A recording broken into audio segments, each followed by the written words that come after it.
Malam itu, jalan lintas Jombang tampak lengang. Lampu jalan beberapa mati, menyisakan kegelapan yang menelan pandangan. Di kejauhan, suara mesin besar terdengar meraung, memecah sunyi malam. Itulah suara kontainer besar yang dikemudikan oleh seorang wanita muda bernama Ayu Sari. Dari balik kaca depan truk, sorot matanya tajam menatap jalan, seolah siap menghadapi apapun yang menghadang. Ayu bukanlah sopir sembarangan. Meski usianya masih muda dan wajahnya begitu cantik, ia dikenal sebagai pengemudi tangguh yang berani mengambil rute malam, rute yang sering dihindari sopir lain karena rawan ulah preman jalanan. Di balik kelembutannya, Ayu menyimpan jiwa baja, warisan dari ayahnya yang dulu seorang sopir sekaligus pendekar jalanan yang disegani di Surabaya. Mesin kontainer berderum stabil, menandakan keterampilan Ayu dalam mengendalikan beban berat di belakangnya. Setiap persneling ia pindahkan dengan halus, seolah ia dan truk itu menyatu. Angin malam menamparkan wajahnya lewat jendela yang sedikit terbuka, membawa aroma tanah basah sisa hujan sore. Namun, hawa malam itu juga membawa firasat buruk yang membuat Ayu beberapa kali melirik kaca spion. Lampu-lampu neon kecil di warung pinggir jalan yang masih buka menjadi satu-satunya tanda kehidupan. Sesekali, Ayu melihat bayangan pria-pria mabuk duduk di kursi plastik reyot, memandangnya dengan tatapan penuh selidik. Ia hanya mendesah pelan, mencoba menenangkan dirinya. Dalam hatinya, ia tahu betul bahwa kawasan ini adalah sarang para preman yang sering menebar ancaman bagi para sopir. Ketika jarum jam menunjukkan pukul 11 malam, jalanan semakin sepi. Di salah satu tikungan tajam, Ayu memperlambat laju truknya. Matanya waspada, karena ia merasa ada sesuatu yang tidak beres. Dan benar saja, dari balik gelap, beberapa bayangan bergerak cepat, seperti sedang menunggu mangsa. Ayu menggenggam erat setirnya, detak jantungnya mulai bertambah cepat. Ia teringat pesan almarhum ayahnya, jangan pernah tunduk pada ketakutan di jalanan. Ingat, darah yang mengalir di nadimu bukan darah pengecut. Pesan itu selalu terngiang di telinganya setiap kali ia mengambil rute berbahaya. Malam ini, Ayu tahu, pesan itu akan kembali diuji. Truk kontainer besar itu kini melaju perlahan, mendekati area yang dikenal para sopir sebagai jalur maut. Banyak cerita beredar tentang pemalakan, pengeroyokan, hingga truk yang ditinggalkan sopirnya karena takut. Namun Ayu berbeda, tangannya semakin mantap menggenggam setir, sementara matanya menatap tajam ke depan, seperti singa betina yang siap menerkam siapa saja yang berani mengusiknya. Di kejauhan, tampak sekumpulan pria berambut gondrong dan bertato menghadang jalan dengan sengaja. Wajah mereka menyeringai licik, menandakan ada niat jahat yang tak bisa ditutupi. Ayu menekan pedal rem, menghentikan kontainernya tepat beberapa meter dari mereka.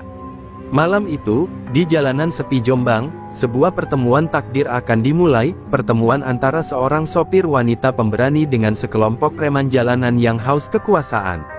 Di bawah remang lampu jalan yang temaram, sosok bertubuh kekar dengan rambut gondrong terurai maju selangkah. Itulah Karyo Gondrong, pemimpin preman jalanan Jombang yang namanya cukup ditakuti oleh para sopir lintas. Dengan tatapan mata merah menyala karena mabuk arak murahan, ia menyeringai puas melihat kontainer besar berhenti tepat di hadapannya. Karyo bukanlah orang sembarangan. Ia dikenal kejam dan tak pernah ragu melukai sopir yang mencoba melawan. Anak buahnya, 5 orang pria berbadan kekar dengan wajah garang, mengikutinya dari belakang, berdiri menyebar di tengah jalan, membuat suasana semakin mencekam. Udara malam yang tadinya hanya dingin, kini berubah jadi berat dan penuh ancaman. Sopir kontainer ternyata perempuan. Karyo tertawa keras, suaranya bergema di jalanan sepi. Ia menatap Ayu Sari dari balik kaca truk, sorot matanya penuh kesombongan. Bagi Karyo, ini seperti rezeki nomplok. Bukan hanya bisa memalak, tapi juga bisa mempermalukan seorang wanita di hadapan kelompoknya. Ayu tetap duduk tenang di balik kemudi. Ia tidak menunjukkan ketakutan, meski jantungnya berdegup kencang. Perlahan ia menurunkan kaca jendela, menatap lurus ke arah Karyo dengan sorot mata tajam. Sekilas, ada bayangan wibawa yang membuat Karyo mendadak sedikit ragu, namun gengsinya sebagai pimpinan preman membuat ia tetap maju dengan pongah.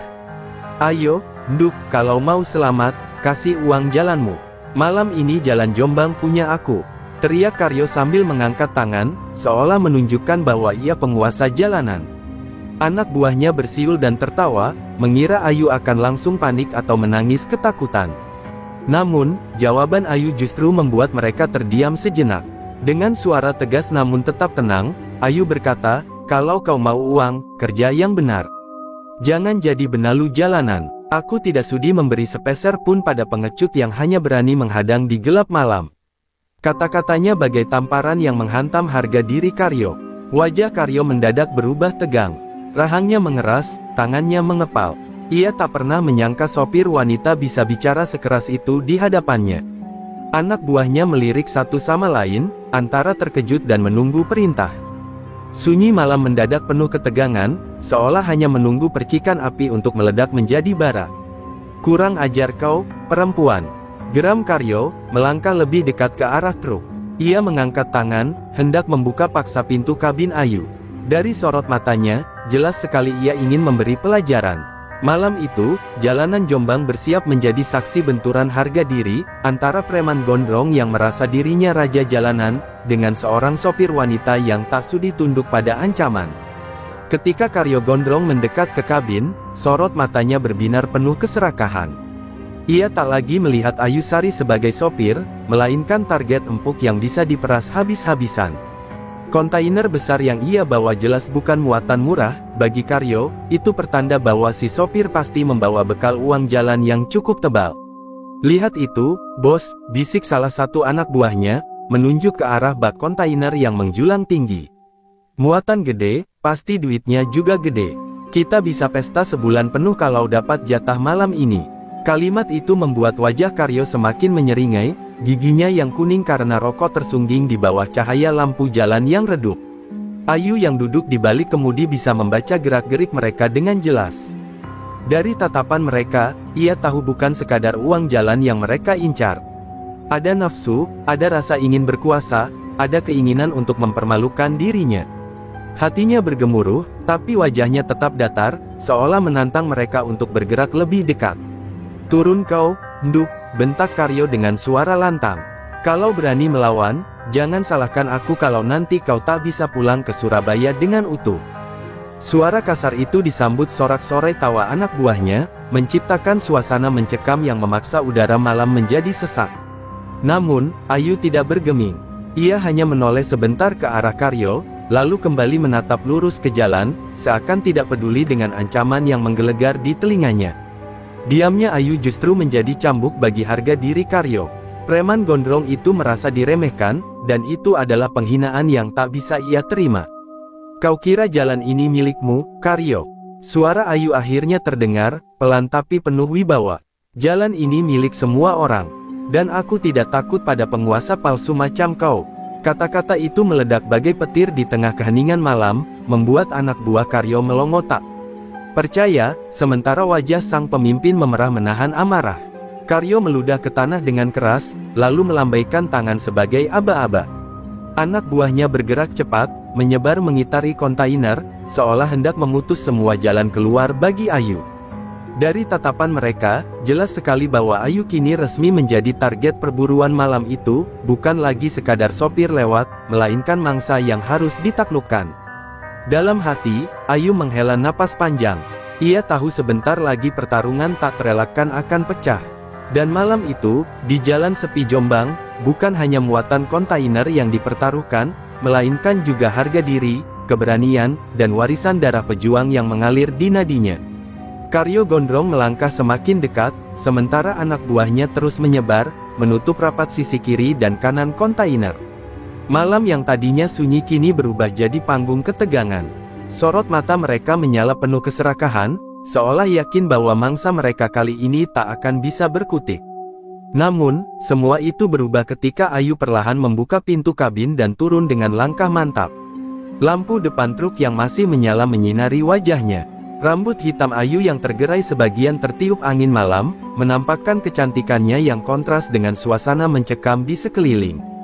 Para preman sontak terdiam sesaat, tak menyangka sopir kontainer itu ternyata seorang wanita muda dengan penampilan yang jauh dari bayangan mereka. "Hahaha, jadi betul kau perempuan," seru salah satu anak buah Karyo sambil tertawa terbahak. "Gila, bos, sopir kontainer macam ini baru pertama kali kulihat." Cantik, tapi nekat. Tawa itu memecah keheningan, meski di baliknya tersimpan rasa takjub yang bercampur dengan niat jahat.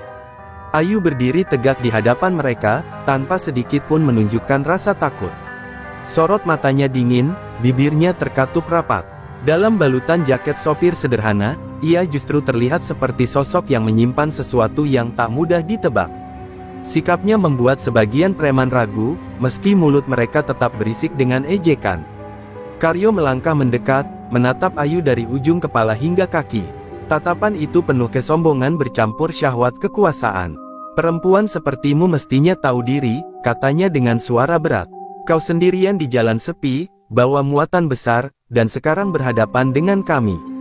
Cuma ada dua pilihan, kasih uang jalan atau tanggung akibatnya." Ayu tidak segera menjawab. Ia menatap Karyo lurus ke matanya, membuat pria gondrong itu sesaat merasa nyalinya goyah.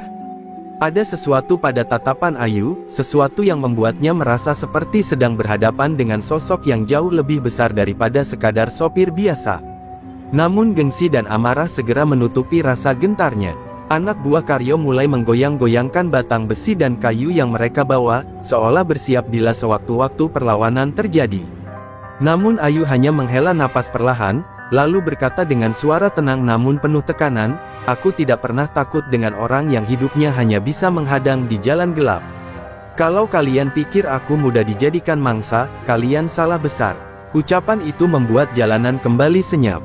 Angin malam berdesir, mengibarkan rambut Ayu yang menutupi sebagian wajahnya. Sesaat, kelompok Karyo gondrong saling berpandangan, tidak percaya bahwa seorang wanita bisa berdiri seberani itu di hadapan mereka.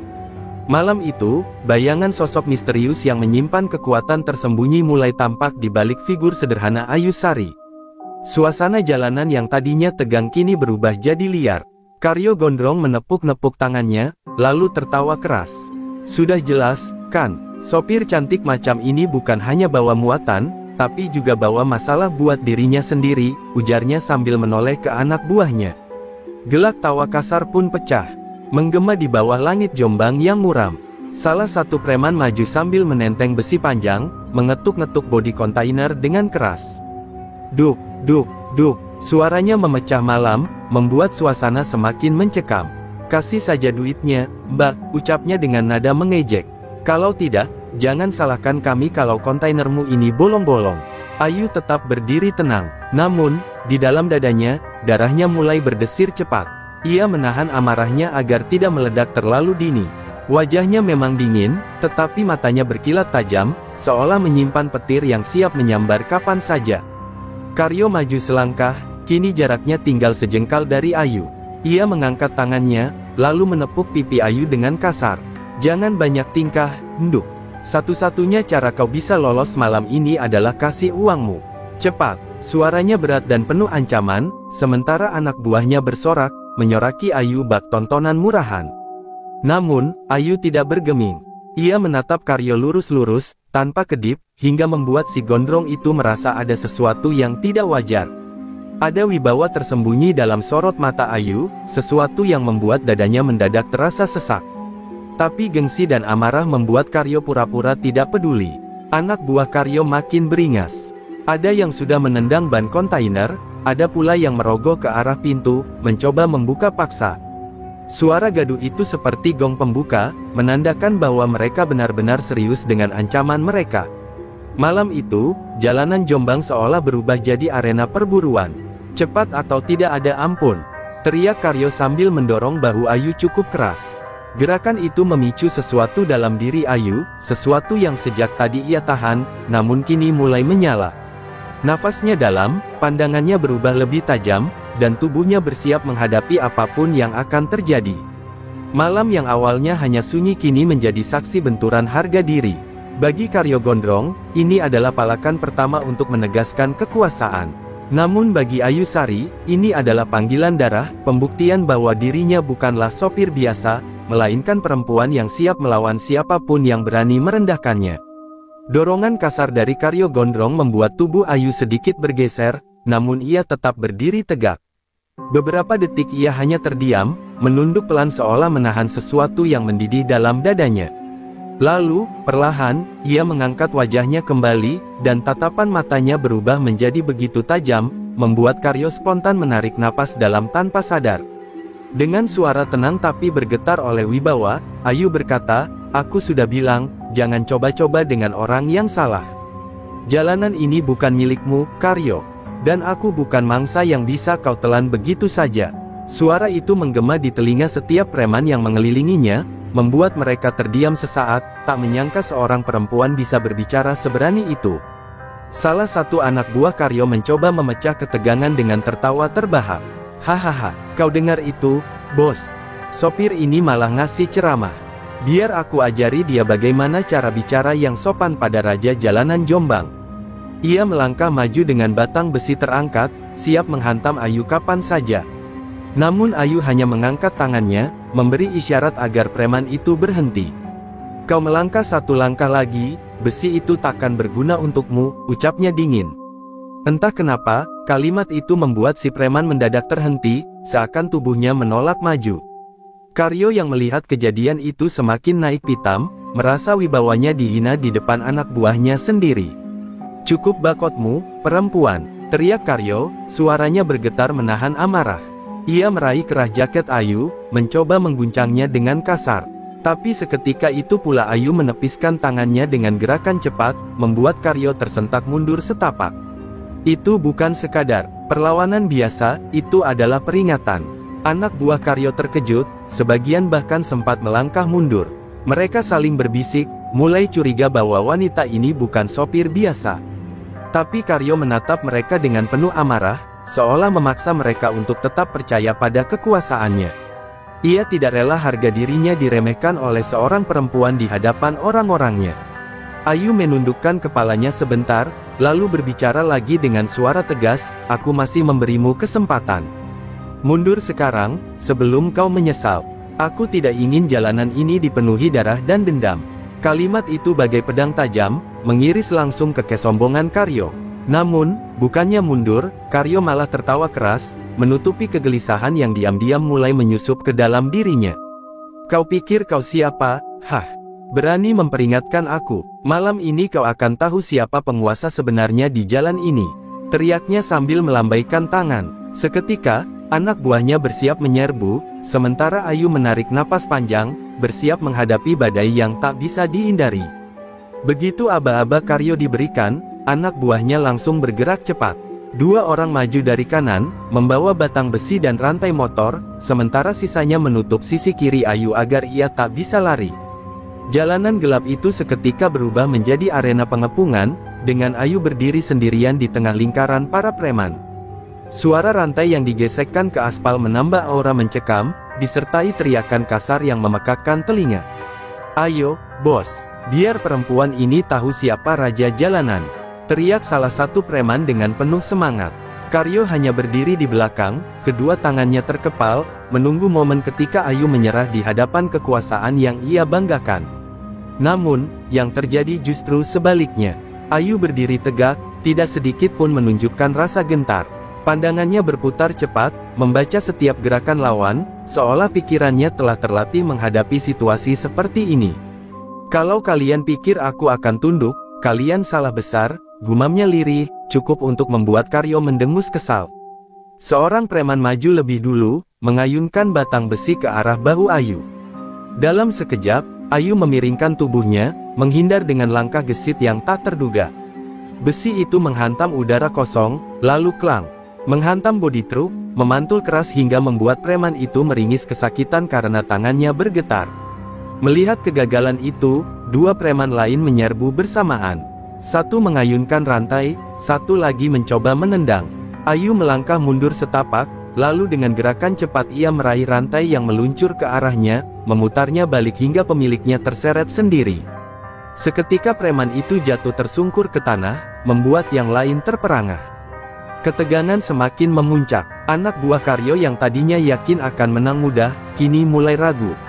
Mereka saling melirik, wajah mereka pucat ditelan rasa heran bercampur takut. Bagaimana mungkin seorang sopir wanita bisa bergerak secepat itu, seolah tubuhnya sudah ditempa latihan keras bertahun-tahun. Karyo menggertakkan giginya, berusaha menutupi kegelisahan yang mulai merayap di hatinya. "Jangan diam, hajar dia!" teriaknya dengan suara menggelegar. Ia tahu, jika malam ini ia gagal menaklukkan Ayu, maka wibawanya sebagai penguasa jalanan Jombang akan hancur seketika. Ayu menghela napas panjang, lalu menatap Karyo dengan sorot mata tajam yang menusuk. "Aku sudah memperingatkanmu," katanya pelan, namun suaranya membawa getaran yang membuat bulu kuduk berdiri. "Kalau kalian tetap memaksa, maka kalian sendiri yang akan menanggung akibatnya." Malam itu, jalanan Jombang bersiap menyaksikan pertempuran yang akan menentukan siapa yang benar-benar pantas disebut penguasa.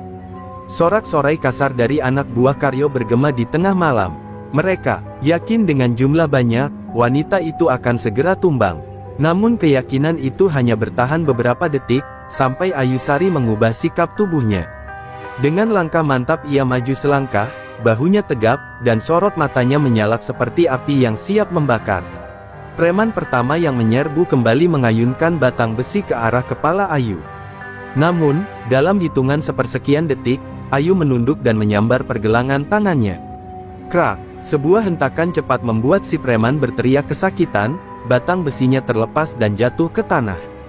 Sebelum sempat sadar, Ayu memutar tubuh dan menendangnya hingga terlempar ke samping jalan. "Edan, cepat banget!" teriak salah satu anak buah Karyo sambil melangkah mundur. Namun, dua preman lain sudah terlanjur maju. Satu mengayunkan rantai, satunya lagi berusaha menubruk tubuh Ayu. Gerakan mereka liar, kasar, penuh emosi, tapi justru itulah kelemahan mereka.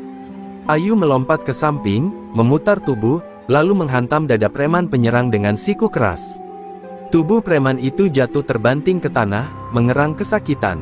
Rantai yang tadi diarahkan ke Ayu pun justru membelit leher temannya sendiri karena gerakan panik. Kekacauan kecil itu membuat Ayu tersenyum tipis, senyum dingin yang membuat darah para preman mendadak dingin. Karyo Gondrong yang sejak tadi hanya menonton, kini wajahnya berubah tegang. Ia sama sekali tidak menyangka wanita ini bisa melawan sedemikian tangguh. "Jangan kasih dia nafas, serbu semuanya," teriaknya keras, berusaha menyulut semangat anak buahnya yang mulai ragu. Tapi dalam hati, ia sendiri mulai dihantui perasaan tidak enak. 4 orang maju serentak kali ini, mencoba mengepung dari segala arah.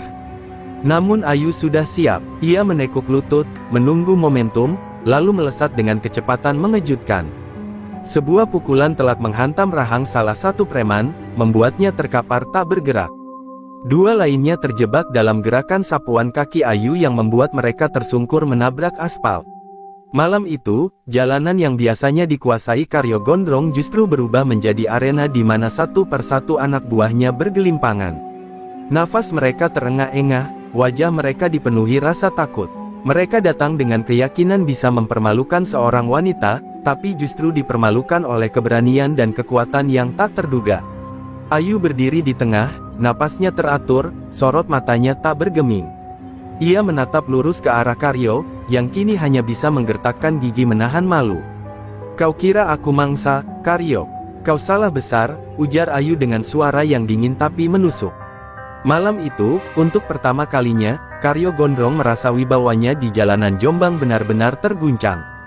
Karyo Gondrong berdiri terpaku, dadanya naik turun, bukan hanya karena marah, tapi juga diliputi ketakutan yang tak pernah ia rasakan sebelumnya. Ia bukan preman baru di jalanan Jombang, nama besarnya sudah puluhan kali membuat sopir gentar. Tapi malam ini, seorang perempuan justru membuatnya ciut. Itu adalah tamparan besar bagi harga dirinya. Sementara itu, Ayusari berdiri tegap dengan tatapan tajam, seolah ia tahu kemenangan sudah di tangannya. Anak buah Karyo yang masih mampu berdiri hanya bisa menunduk, tak berani lagi mendekat. Suasana sunyi, hanya terdengar suara jangkrik di kejauhan dan desau angin malam yang melewati pepohonan di pinggir jalan.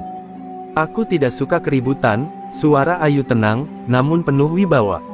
"Kalian kira aku hanya sopir kontainer biasa? Kalian salah besar." Kata-kata itu membuat Karyo terdiam. Ada sesuatu di balik ucapannya, sesuatu yang membuat bulu kuduk siapapun berdiri. Tiba-tiba, salah satu anak buah Karyo yang masih setengah sadar bergumam lirih, "Jangan-jangan, dia itu anaknya Bimo, bajak laut, dari Surabaya." Gumaman itu membuat semua yang hadir terkejut. Nama Bimo bukan nama asing. Ia adalah mantan preman legendaris Surabaya, ditakuti karena menguasai ilmu pukulan yang konon tak bisa ditandingi. Karyo mendengus, mencoba menutupi kegugupannya. Omong kosong, itu cuma cerita lama. Namun, matanya tak bisa menyembunyikan keraguan. Wajah Ayu memang mengingatkannya pada seseorang, tatapan tajam itu, rahang tegasnya, dan keberanian yang memancar dari setiap gerakannya. Ayu hanya tersenyum tipis. Kalau kau pernah dengar nama itu, seharusnya kau tahu aku bukan orang yang bisa dipermainkan. Ia melangkah mendekat perlahan, langkahnya mantap, membuat Karyo spontan mundur setapak. Anak buahnya saling pandang, bingung harus maju atau kabur. Dalam hati Karyo bergolak, kalau benar wanita ini anak dari Bimo, maka melawannya adalah kesalahan besar. Legenda jalanan Surabaya itu sudah pensiun, tapi meninggalkan warisan ilmu yang tak semua orang bisa lawan. Dan kini, warisan itu ada di hadapan mereka, dalam sosok seorang perempuan yang bahkan lebih tangguh daripada laki-laki jalanan manapun. Aku beri kalian kesempatan terakhir, kata Ayu dingin, suaranya tajam menusuk malam. Pergi dari sini sebelum aku benar-benar membuat kalian tidak bisa bangkit lagi. Karyo menggertakkan giginya, wajahnya merah padam karena malu, tapi tubuhnya kaku oleh rasa takut.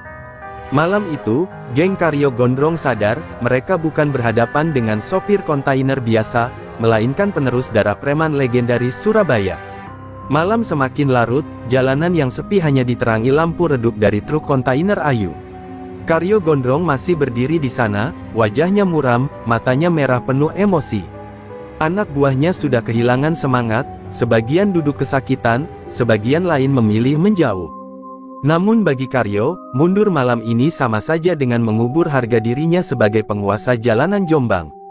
Aku tidak akan lari dari seorang perempuan, teriak Karyo, suaranya parau bercampur amarah. Ia maju selangkah, menantang Ayu dengan tatapan tajam. Tangan kanannya meraih golok yang terselip di pinggang, kilatan logamnya memantul di bawah cahaya lampu.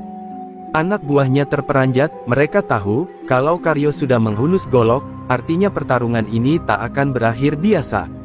Ayu tidak bergeming, ia berdiri tegak, wajahnya tetap tenang meski tajamnya golok itu hanya berjarak beberapa langkah. Senjata tidak akan membuatmu menang, Karyo. Kau melawan dirimu sendiri malam ini.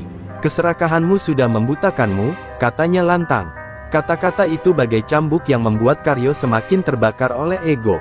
Dengan teriakan garang, Karyo menerjang cepat, mengayunkan golok ke arah tubuh Ayu. Suara besi berdesing memecah udara malam. Namun Ayu bergerak laksana bayangan, gesit menghindar dengan langkah ringan, lalu menangkis serangan berikutnya dengan sapuan tangan kosong. Sentuhannya begitu kuat hingga membuat pergelangan tangan Karyo tergetar. Kemarahan Karyo semakin menjadi. Ia terus menyerang membabi buta, goloknya menebas udara tanpa henti. Tetapi setiap serangan selalu berakhir sia-sia. Ayu seperti sudah bisa membaca setiap gerakan, seolah waktu berjalan lebih lambat baginya. Keringat dingin mulai mengucur dari dahi Karyo, sementara napasnya terengah-engah. Tiba-tiba, Ayu memanfaatkan celah. Dengan gerakan secepat kilat, ia memutar tubuh dan menghantam pergelangan tangan Karyo. Klang! Golok itu terlepas dari genggamannya, terpelanting jatuh ke aspal. Sebelum Karyo sempat bereaksi, Ayu menendang dadanya keras hingga tubuhnya terpental ke belakang dan terbanting ke tanah. Anak buah Karyo hanya bisa terpaku, ngeri menyaksikan pemimpinnya yang selama ini mereka anggap tak terkalahkan kini tergeletak tak berdaya. Malam itu, keangkuhan Karyo runtuh di hadapan seorang perempuan yang bahkan tidak menggunakan senjata. Harga dirinya sebagai preman, jalanan hancur berkeping-keping. Ayu berdiri di hadapan Karyo yang mengerang menahan sakit. Aku sudah memberi peringatan, katanya dingin. Jangan pernah lagi kau atau anak buahmu mengganggu sopir manapun di jalan ini. Kalau kau melanggar, aku tidak akan segan-segan membuatmu benar-benar tidak bisa bangkit. Kata-kata itu menusuk jauh ke dalam hati Karyo, meninggalkan luka yang lebih dalam daripada pukulan fisik. Karyo gondrong terbaring di aspal, dadanya naik turun tak beraturan. Rasa sakit menjalar ke seluruh tubuh, tetapi yang lebih menyiksa adalah rasa malu yang membakar hatinya. Selama ini, ia dikenal sebagai penguasa jalanan Jombang, ditakuti sopir dan pedagang yang melintas. Namun malam itu, di depan anak buahnya, ia dipermalukan seorang perempuan. Anak buah Karyo hanya bisa saling pandang. Beberapa berusaha membantu sang pemimpin berdiri, namun tatapan tajam Ayu membuat mereka gentar. Sorot mata itu seakan berkata, sentuh dia, maka kalian akan bernasib sama. Mereka pun memilih diam, menunduk dalam ketakutan. Ayu melangkah kembali ke arah truk kontainernya. Ia tahu malam belum selesai, tapi peringatannya sudah cukup jelas. Ingat, aku tidak main-main, ucapnya datar sebelum membuka pintu kabin. Kata-katanya seperti vonis yang tak terbantahkan. Lalu mesin kontainer meraung pelan, seolah menegaskan bahwa kekuatan Ayu bukan sekadar kata-kata kosong. Saat suara mesin kontainer menjauh, Karyo menggertakkan giginya keras.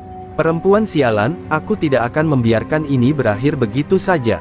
Gumamnya dengan suara serak. Meski tubuhnya remuk, api dendam mulai menyala di dalam dadanya. Ia merasa kehormatannya sudah diinjak-injak, dan baginya hanya ada satu jalan, balas dendam. Anak buahnya ragu. Bang, apa kita nggak salah pilih lawan? Dia bukan orang biasa, kata salah seorang dengan suara bergetar. Namun Karyo menatap mereka dengan amarah yang membara. Justru karena dia bukan orang biasa, aku harus hancurkan dia. Kalau aku diam, besok-besok siapapun akan berani melawan kita. Dalam hati kecilnya, Karyo tahu lawan kali ini bukan tandingan. Namun gengsi dan harga diri menutup logikanya. Ia mulai merencanakan langkah berikut. Aku butuh bala bantuan orang-orang yang lebih kuat dari sekadar anak buahku ini, pikirnya. Bayangan wajah Ayu, dengan tatapan tajamnya, terus menghantui pikirannya seperti mimpi buruk. Malam itu, geng Karyo bubar dalam diam. Mereka tidak berani menatap mata pemimpinnya, karena mereka tahu kebodohan telah membawa mereka pada bencana. Sementara Karyo berjalan terlatih, setiap langkahnya diiringi dengan bisikan dendam. Ia bersumpah akan mencari cara untuk membalas Ayu, meski harus menempuh jalan berbahaya sekalipun. Langit Jombang yang gelap menjadi saksi. Di satu sisi, Ayu Sari melanjutkan perjalanannya dengan tenang, membawa muatan dan kehormatan tanpa goyah. Di sisi lain, Karyo Gondrong mulai menenun dendam yang akan menyeretnya ke dalam jurang lebih dalam. Pertarungan sesungguhnya baru saja dimulai. Truk kontainer itu melaju menembus malam, lampu depannya membelah gelap di sepanjang jalan Jombang menuju arah Surabaya.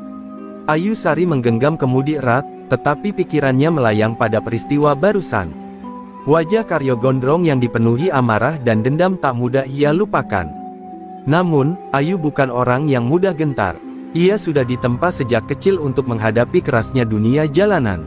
Di balik ketegasan dan kecantikannya, Ayu menyimpan sejarah kelam. Ia adalah putri dari Bimo, bajak laut, preman legendaris Surabaya yang pernah ditakuti pada masanya. Ayahnya memang meninggalkan dunia jalanan, tetapi sebelum itu, ia sempat mewariskan ilmu bela diri khas Surabaya yang mengandalkan kecepatan, keberanian, dan kekuatan mental. Ilmu itu yang kini mengalir dalam darah Ayu. Ayu teringat masa kecilnya, ketika ia melihat ayahnya dihormati sekaligus ditakuti banyak orang. Namun, yang paling ia ingat bukanlah kekuasaan sang ayah, melainkan pesan terakhirnya sebelum meninggal, gunakan ilmu ini bukan untuk kesombongan, melainkan untuk menjaga kehormatanmu dan menolong mereka yang lemah. Kalimat itu menancap dalam hatinya, menjadi kompas hidup yang tak pernah ia abaikan. Meski begitu, dunia luar tetap keras. Ayu pernah merasakan dipandang sebelah mata hanya karena ia seorang perempuan. Banyak sopir lain meragukannya, bahkan ada yang terang-terangan melecehkan. Namun setiap kali ia berhasil membuktikan diri di jalan, setiap kali ia mengantar muatan tanpa gagal, ia tahu bahwa ia sedang membungkam semua keraguan dengan tindakannya. Kini, menghadapi Karyo Gondrong, Ayu sadar pesan ayahnya benar adanya. Dunia preman jalanan tidak akan pernah hilang, mereka hanya berganti wajah dan nama. Dan kali ini, giliran dirinya yang harus berdiri sebagai pengingat bahwa jalan bukanlah tempat bagi keserakahan. Namun, di lubuk hatinya, Ayu juga tahu bahwa Karyo tidak akan berhenti begitu saja. Sorot matanya tadi adalah sorot mata dendam yang tak akan padam dengan satu kekalahan. Itu berarti jalan yang ia tempuh akan semakin berbahaya, dan bayangan masa lalu ayahnya akan terus menghantui setiap langkahnya. Ayu menghela napas panjang, lalu menatap jalan lurus di depannya. Kalau ini takdirku, aku siap, gumamnya pelan. Kata-kata itu bagai sumpah pada diri sendiri. Ia bukan lagi hanya seorang sopir kontainer, tetapi penjaga kehormatan bagi siapapun yang mencoba diinjak oleh keserakahan jalanan. Di kejauhan, lampu kota Surabaya mulai terlihat samar-samar, seakan menyambut kedatangannya. Namun Ayu tahu, perjalanan ini bukan hanya soal muatan yang ia bawa malam itu. Ini adalah perjalanan panjang menghadapi masa depan, di mana dendam Karyo Gondrong dan masa lalu ayahnya akan kembali berkelindan, membentuk pertarungan yang jauh lebih besar. Di sebuah warung kopi pinggir jalan Jombang, Karyo Gondrong duduk dengan wajah muram. Tangannya masih bergetar menahan sakit akibat perlawanan Ayu semalam. Namun yang lebih menusuk adalah rasa malu yang belum hilang. Ia, seorang penguasa jalanan yang selama ini ditakuti, kini jadi bahan bisik-bisik di kalangan anak buahnya. Harga dirinya remuk, dan hanya ada satu cara baginya untuk bangkit kembali, balas dendam. "Bang, kita beneran mau terusin masalah ini. Perempuan itu bukan main-main," ujar salah satu anak buahnya dengan nada ragu. Namun Karyo menghantam meja dengan keras. "Diam kau, kalau kita mundur sekarang, nama kita habis. Besok-besok siapapun bakal injak-injak kita," teriaknya, matanya menyala penuh kebencian. Karyo tahu ia tak bisa melawan Ayu seorang diri. Ia butuh sekutu, seseorang yang memiliki kekuatan lebih besar dari geng kecilnya. Maka, ia mulai menghubungi jaringan lamanya, preman-preman lama yang pernah punya nama di daerah Kediri dan Mojokerto. Orang-orang ini terkenal kejam, haus uang, dan tidak segan menggunakan cara-cara kotor. Malam itu juga, Karyo mendatangi sebuah gudang tua di pinggiran kota. Di sana ia bertemu dengan sosok yang sudah lama ia kenal, seorang pria berbadan kekar dengan kepala plontos yang dipanggil Rambo Blitar. Rambo bukan sekadar preman, ia adalah algojo bayaran yang namanya sudah lama jadi momok di jalur lintas Jawa Timur. "Jadi, kau dipermalukan seorang perempuan?" Rambo tertawa keras, suaranya menggelegar memenuhi gudang. Wajah Karyo memerah, namun ia menahan malu. "Aku tidak peduli siapa dia. Yang jelas, aku butuh kau untuk membereskan urusan ini," jawab Karyo dengan nada penuh dendam. Rambo hanya menyeringai, tatapan matanya penuh minat. Rambo tahu, jika ada perempuan yang mampu menumbangkan Karyo dan gengnya seorang diri, itu berarti lawan ini bukan orang sembarangan. Justru hal itu membuatnya semakin tertarik. "Baiklah," katanya akhirnya, "tapi ingat, aku tidak bekerja gratis. Ada harga yang harus kau bayar." Karyo mengangguk cepat, rela menukar apapun demi kehormatannya yang tercabik. Kesepakatan malam itu menjadi titik balik. Karyo kini bukan lagi sekadar memimpin geng jalanan biasa, ia punya sekutu yang jauh lebih berbahaya. Dalam hatinya, ia bersumpah akan membuat Ayu berlutut, bukan hanya untuk membalas kekalahannya, tetapi juga untuk mengembalikan ketakutan orang-orang terhadap namanya. Namun di balik rencana gelap itu, Karyo tidak sadar bahwa langkahnya justru membuka pintu pada perang besar. Karena Ayu bukanlah perempuan biasa, ia membawa warisan darah seorang legenda. Pertarungan yang akan datang bukan hanya soal dendam pribadi, melainkan benturan antara masa lalu dan masa kini yang akan mengguncang jalanan Jawa Timur. Ayu Sari baru saja tiba di Surabaya ketika rasa tak enak mulai menggelayuti hatinya. Ia duduk di kursi kabin setelah menurunkan muatan, menyalakan rokok, lalu menatap kosong ke arah jalan. Ingatannya masih segar tentang tatapan Karyo Gondrong semalam, tatapan penuh dendam yang tidak akan mati hanya dengan sekali kekalahan. Instingnya, yang sudah terasa sejak kecil, berbisik bahwa bahaya lebih besar sedang menunggu. Ayu tahu betul dunia jalanan, sekali gengsi diinjak, dendam akan dikejar sampai ke ujung dunia. Karyo pasti sedang merencanakan sesuatu, gumamnya lirih, asap rokok mengepul dari bibirnya. Kecurigaan Ayu makin kuat ketika seorang sopir tua, kenalannya di pelabuhan, menghampiri. "Yu, hati-hati, ada kabar Karyo lagi cari bala bantuan. Katanya dia sudah ketemu Rambo Blitar." Mendengar nama itu, mata Ayu menyipit. Rambo bukan nama asing, ia tahu reputasinya sebagai algojo kejam yang selalu haus darah. Bayangan masa lalu kembali menghantam benaknya. Ayahnya, Bimo, bajak laut, pernah berpesan agar ia berhati-hati dengan orang-orang seperti Rambo. Mereka bukan sekadar preman, Yu. Mereka ibarat serigala yang hanya hidup untuk menerkam, begitu kata ayahnya dulu. Kini, kata-kata itu terasa seperti peringatan yang kembali hidup. Ayu menghela napas panjang. Ia bukan tipe yang mundur menghadapi ancaman, tapi kali ini ia sadar bahwa lawan yang akan datang jauh lebih berbahaya.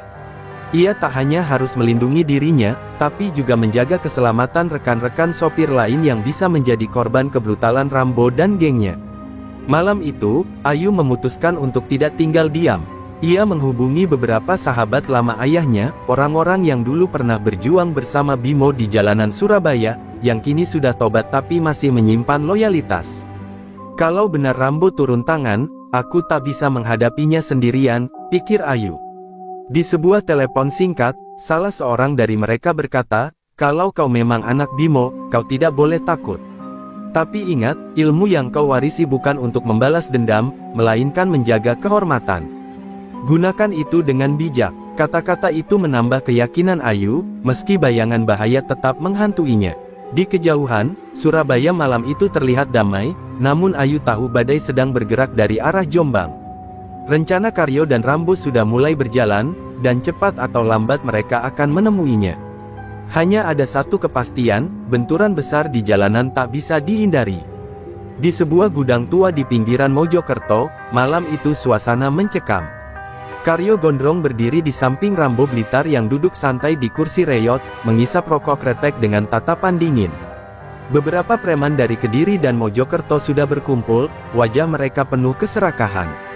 Karyo memperkenalkan satu persatu, lalu menutup dengan kalimat lantang, malam ini, kita punya satu tujuan, hancurkan Ayu Sari. Sorak-sorai menggemuruh, meski di antara mereka ada yang masih ragu. Rambo tersenyum tipis, lalu menepuk bahu Karyo.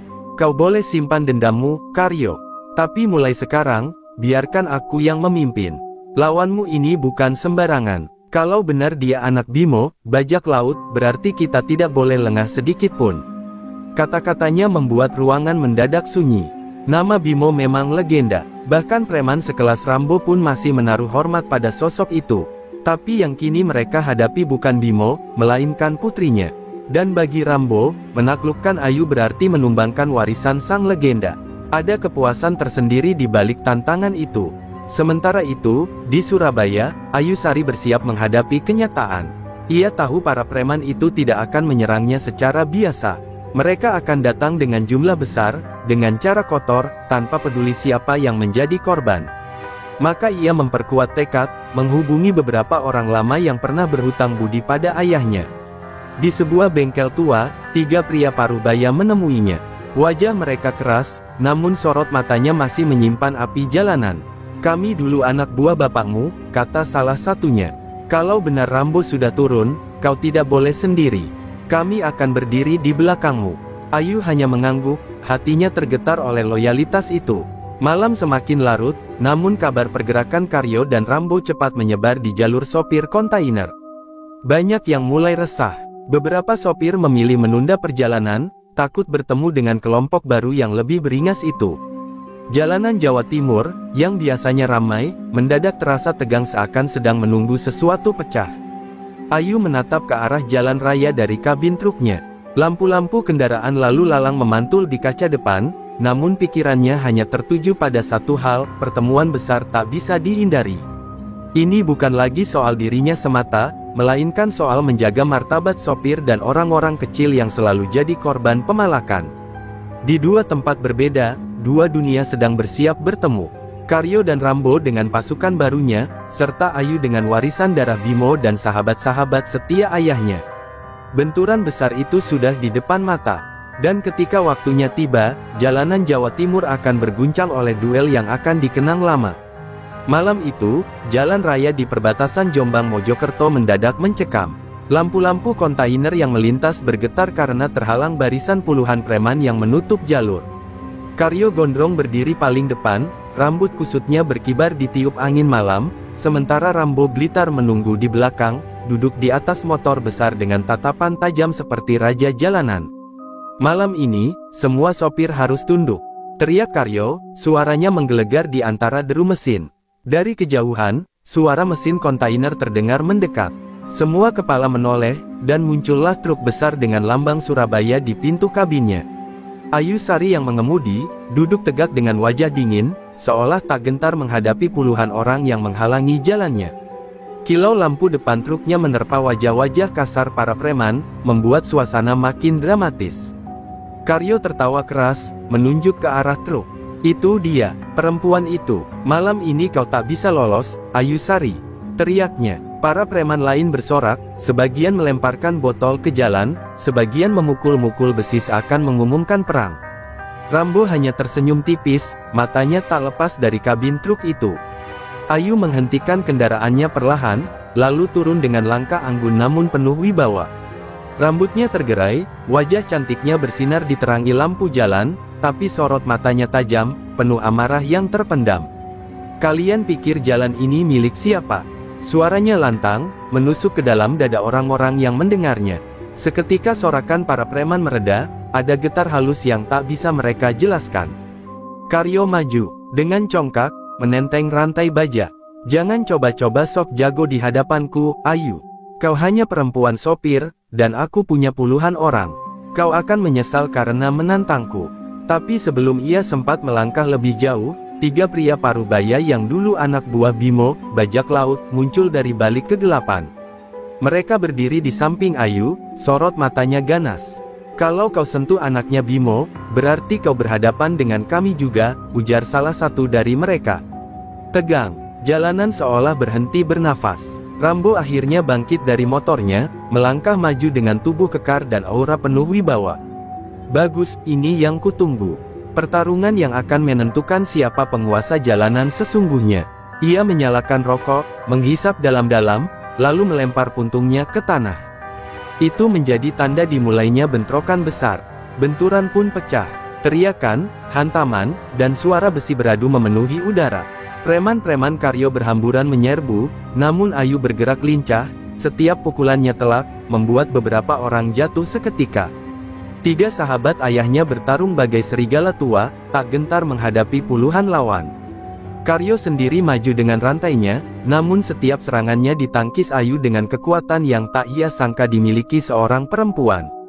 Di tengah hiruk-pikuk itu, Ayu akhirnya berhadapan langsung dengan Rambo. Tatapan mereka bertemu, api kebencian dan wibawa sama-sama menyala. Jalanan bergetar oleh aura dua dunia yang bertabrakan. Inilah saat yang akan menentukan, apakah warisan Bimo, bajak laut, masih hidup, ataukah akan terkubur malam itu. Dan pertempuran terakhir pun dimulai.